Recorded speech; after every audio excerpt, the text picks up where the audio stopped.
And what are those symptoms? Well, those symptoms fall into 4 different large baskets, or what we call domain. There's the cognitive symptoms, difficulty with concentration, memory, thought, attention, focus, multitasking.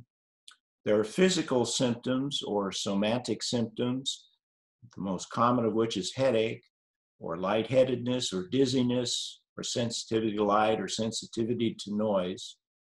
There are also vestibular ocular symptoms that manifest by either blurred vision or double vision, difficulty with eye tracking, and or difficulty with balance. And then there are emotional symptoms, which are also very common after a concussion, usually anxiety or depression or panic attacks.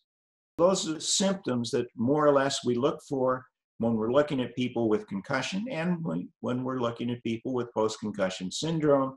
It's just simply a prolongation of those symptoms. They don't clear up as quickly as usual.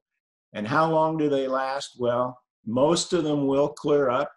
Almost everybody with post-concussion syndrome will get over it and revert back to their baseline. Most of those people will do it within a matter of months, but a few will go on to have symptoms that last beyond a year, and a very small percentage, 1 or 2%, will actually have symptoms that last beyond multiple years.